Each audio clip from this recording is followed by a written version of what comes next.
지난주에는 신앙의 경주에 대해서 이야기하면서 그 신앙의 경주는 마라톤과 같은데 인내함으로 감당해야 된다. 인내하기 힘드니까 예수님을 생각하라. 또 십자가에 예수님을 바라보라. 이런 권면의 말씀이 있었습니다. 사실 이 히브리서 12장은 전체가 다 인내에 대한 이야기를 하고 있다고 볼 수가 있는데, 사실 신앙생활 하다 보면 많은 고난과 시련이 닥쳐옵니다.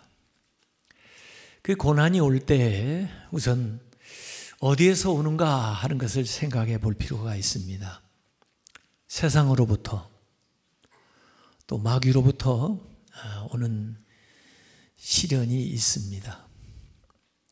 그런가 하면 또 하나님이 우리를 연단하시기 위해서 또 더 하나님의 자녀다운 삶을 살아가라고 주시는 연단도 있습니다. 그래서 그걸 구별해서 얘기하는데, 오늘 본문 12장 4절은 외부로부터 오는 고난에 대한 이야기를 하고 있는데, 이것은 앞에서 경주로 비유한 것과는 달리 싸움으로 비유해서 얘기하고 있습니다. 아마 경기로 말하면 격투기가 되겠죠. 그래서 오늘 12장 4절에 너희가 죄와 싸우되 아직 피 흘리기까지는 대항하지 아니하고, 이렇게 나와 있습니다. 죄와 싸워야 된다. 신앙생활은 처음부터 끝까지 죄와 싸우는 생활입니다. 신앙생활에 입문했다고 하면 끊임없이 죄와의 싸움이 벌어지고 있어요. 이전에 생각지도 않았던 일들이 죄로 깨달아지고, 이전에는 꺼리낌 없이 행하던 일들이 이제는 그렇게 할 수 없는, 이게 신자입니다. 성령이 내 안에 계신 결과로 나타나는 거예요. 그래서 이 죄를 마치 사람처럼 의인화해가지고 죄와 싸워야 된다. 이것은 영적인 싸움인데, 어떻게 싸워야 되냐? 피 흘리기까지 싸워야 된다 그랬습니다. 적당히 넘어가고 적당히 지고 포기하고 그렇게 내어주서는 안 된다. 피 흘릴 각오를 하고 싸워야 된다는 거죠. 앞서간 성도들의 삶의 모습, 특별히 순교자들은 죄의 세력과 목숨을 내걸고 싸웠는데, 너희들의 싸움은 어떻게 해야 되는가 하는 것을 여기에 이야기해 주고 있습니다. 어느 누구도 지금 우리 신자들 가운데 죄와 싸울 때 피 흘리기까지 싸우는 신자가 있을까 싶어요. 정말 적당히 타협하고 또 번번이 죄에 넘어지는 우리의 모습이 아닌가 싶습니다. 세상의 풍조가 너무 교활하게, 교묘하게 우리를 유혹하거든요. 그 육체가 약해가지고 자꾸 이 영적인 싸움에서 무너집니다. 더구나 이 서신을 쓰고 있을 때 너희는 하고 얘기하고 있는데, 그들의 구체적인 상황을 상기시켜주고 있어요. 예수 믿는다는 게 녹록지가 않습니다. 예수 믿는다는 이유 때문에 사회적으로 소외되고 경제적으로 박탈되고 정치적으로 압박받고 심지어 목숨까지 위태로워지는 그런 시대에 신앙생활을 하고 있는 거예요. 순교자들은 전부 피 흘리기까지 그 믿음을 지켰습니다. 그러지 못한 사람들은 다 배교하거나 신앙생활 하는 것을 중단하고 그렇게 살았죠. 오늘날 이 세상에서도 이 신앙생활을 못하도록 박해하는 세력들이 많이 있습니다. 그런 나라들이 많이 있습니다.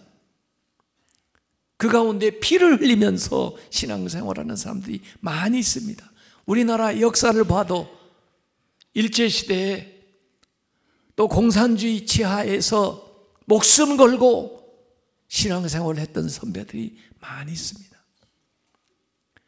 우리는 그런 상황이 아니라고 해서 편안하게 신앙생활 하는 줄 알지만 항상 깨어서 지켜보지 않으면 언제라도 사회는, 정치는 우리의 신앙을 억압하고 박탈하려는 상황으로 갈 수가 있어요.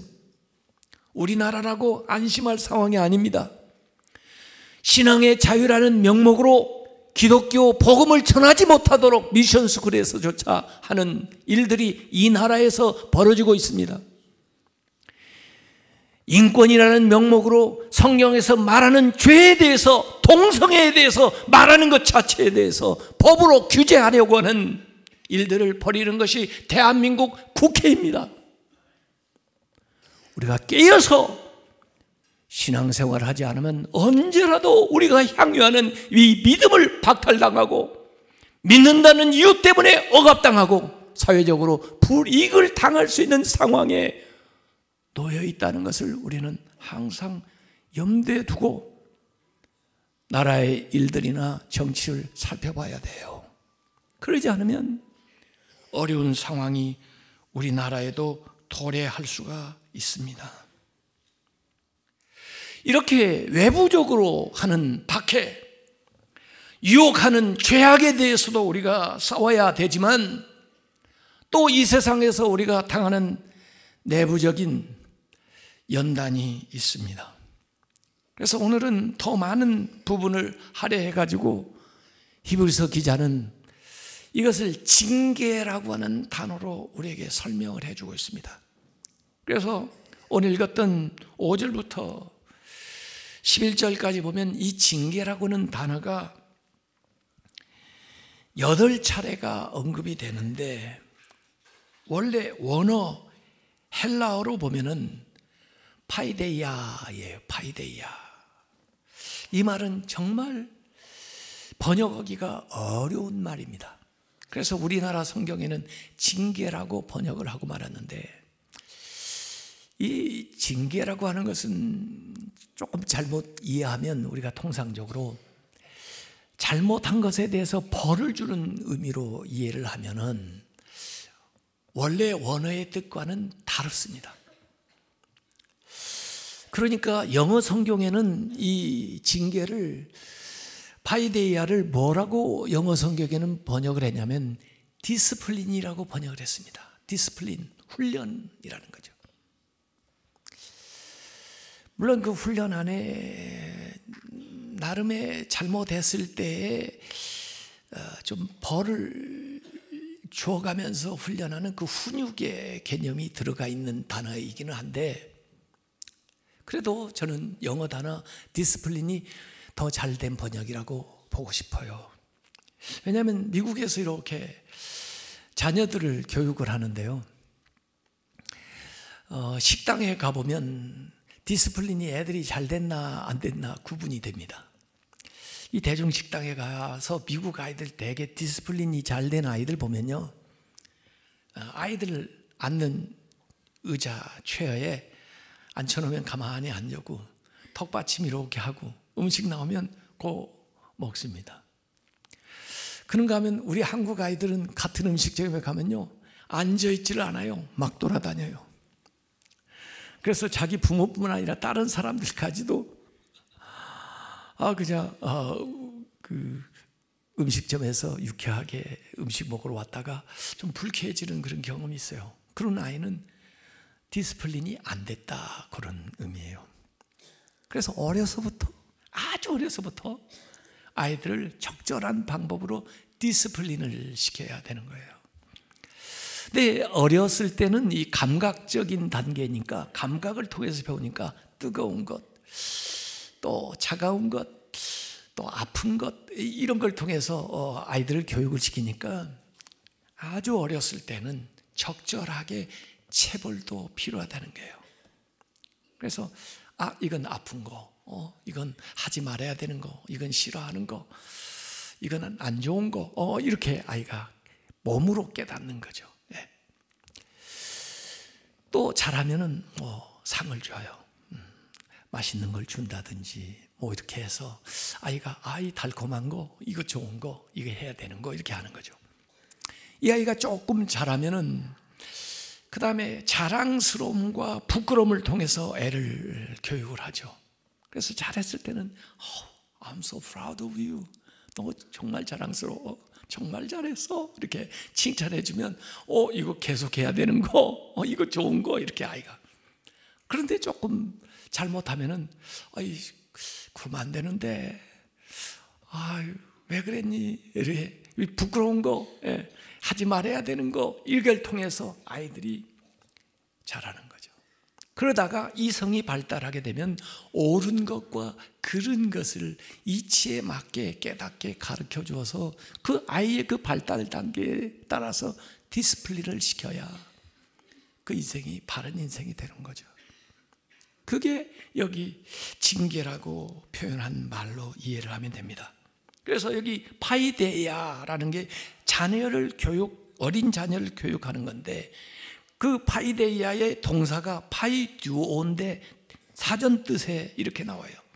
적절한 처신과 행동의 규칙에 따라 누군가를 훈련하는 일, 곧 훈육하다, 훈련하다 이런 겁니다. 이 말은 사실 구약 잠언, 요사이 이제 사부 예배 때 잠언을 제가 강의를 하고 있는데 이미 그 3장 11절 12절에서 말씀했던 것이 여기 히브리서 12장 5절에 인용되어 있어요. 내 아들아, 주의 징계하심을 경히 여기지 말며 그의 꾸질함을 받을 때 낙심하지 말아라.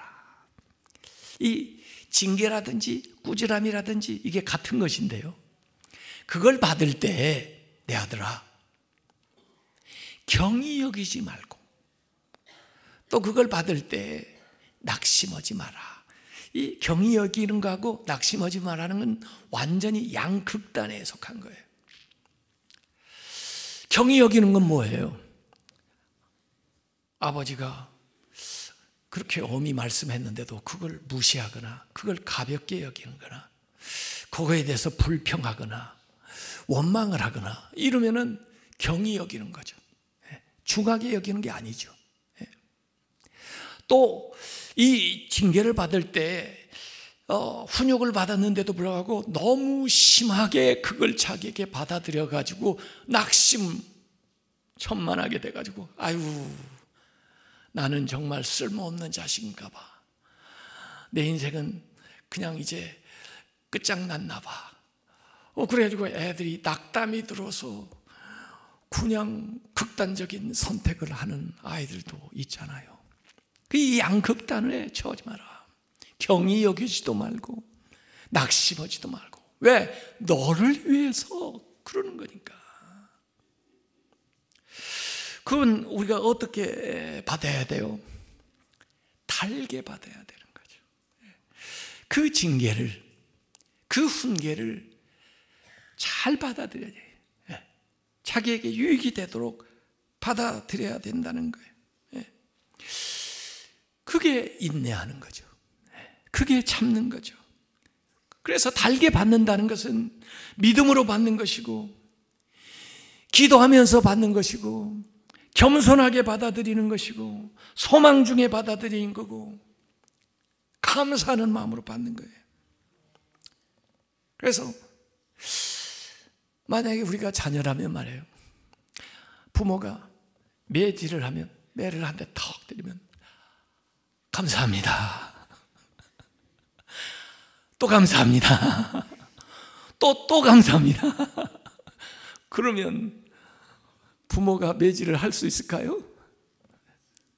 됐어. 감사함으로 받는 게예요. 그게 경히 여기지 않는 것이고, 그것이 낙심하지 않는 것이에요. 그런 과정을 통해서 우리가 천금같이 나옵니다. 욥기 2장 23장 10절에 보면 그러나 내가 가는 길을 그가 아시나니 그가 나를 단련하신 후에는 내가 순금같이 되어 나오리라.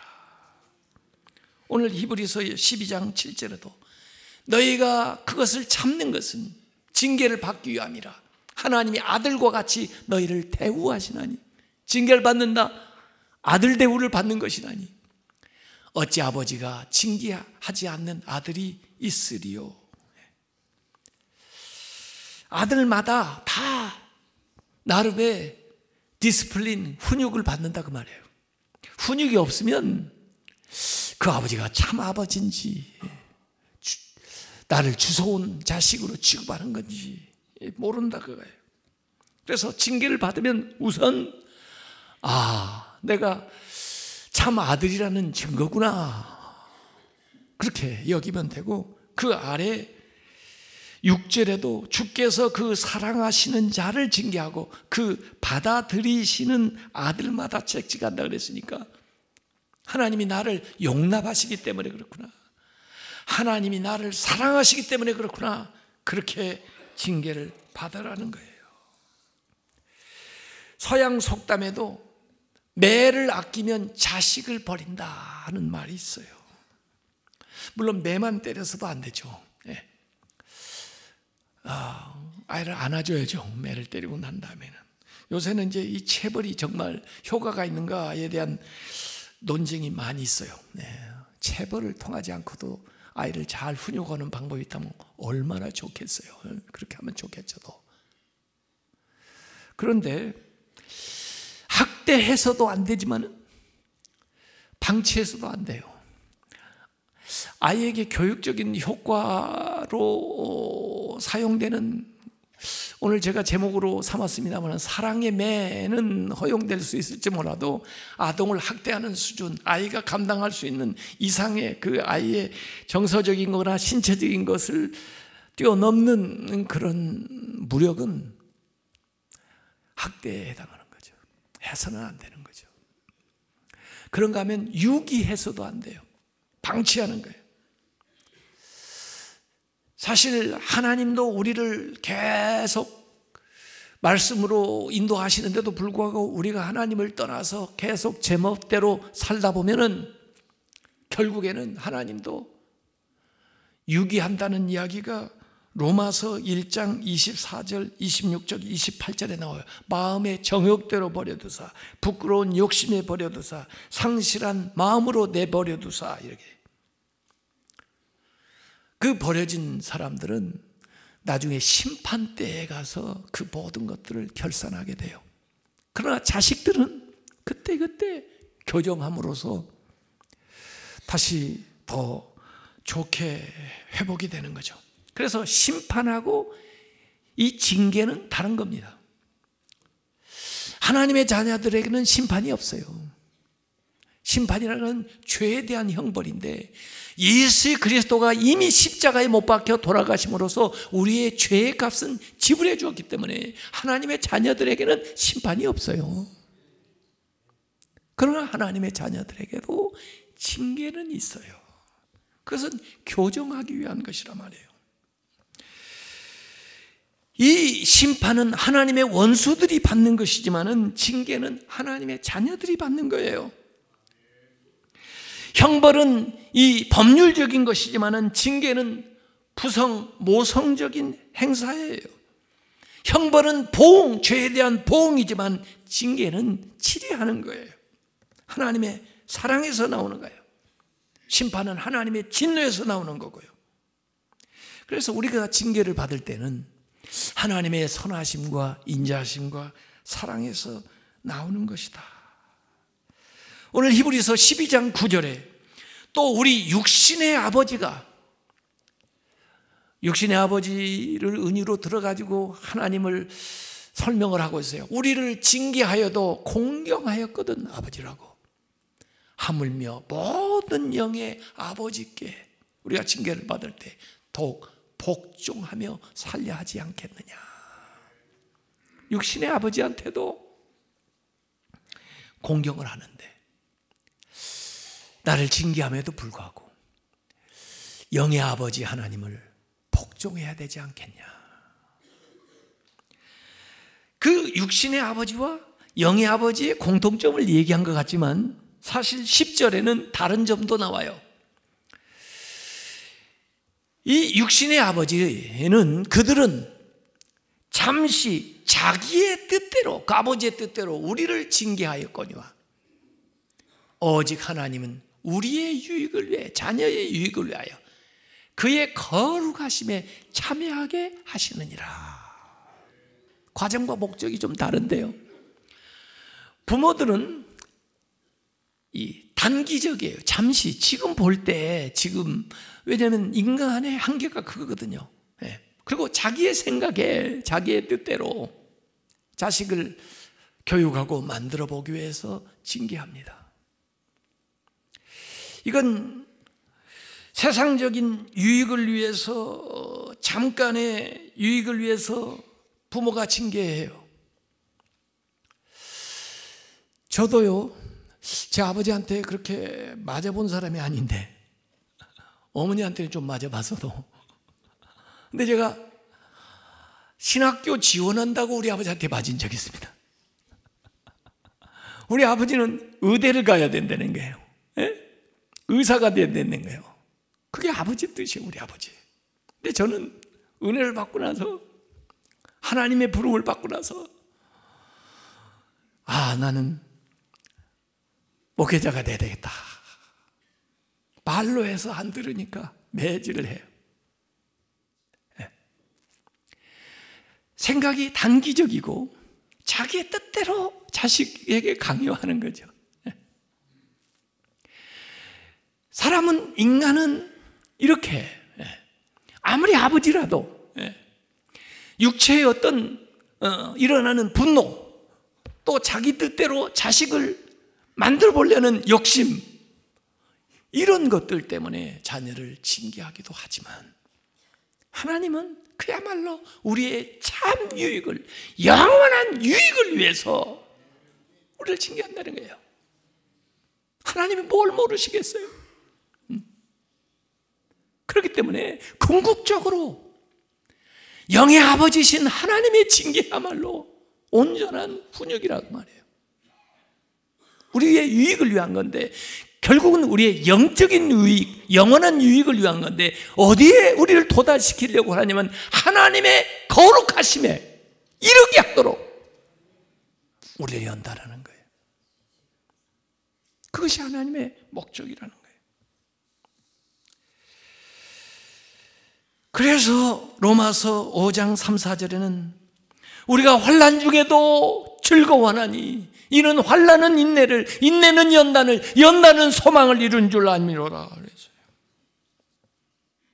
징계의 유익이 방금 그 즉시로 나타나는 건 아니지만은 그것을 온유한 심령으로 참고 견디면 결국 하나님의 그 뜻이 나에게 있어서 가장 참된 소망이 우리에게 이루어진다는 거예요. 그래서 오늘 히브리서 12장 11절에 무릇 징계가 당시에는, 그걸 받는 당시에는 즐거워 보이지 않고 슬퍼 보이나 후에 나중에는 그로 말미암아 연단받은 자들은 의와 평강의 열매를 맺느니라. 징계를 받을 때는 슬퍼요. 그런데 그때 지나면 즐거움이 온다는 것입니다. 어렸을 때 한자 배울 때 그런 말을 배웠어요. 양약은 고구이나 이어병이요, 충언은 역이이나 이어행이라.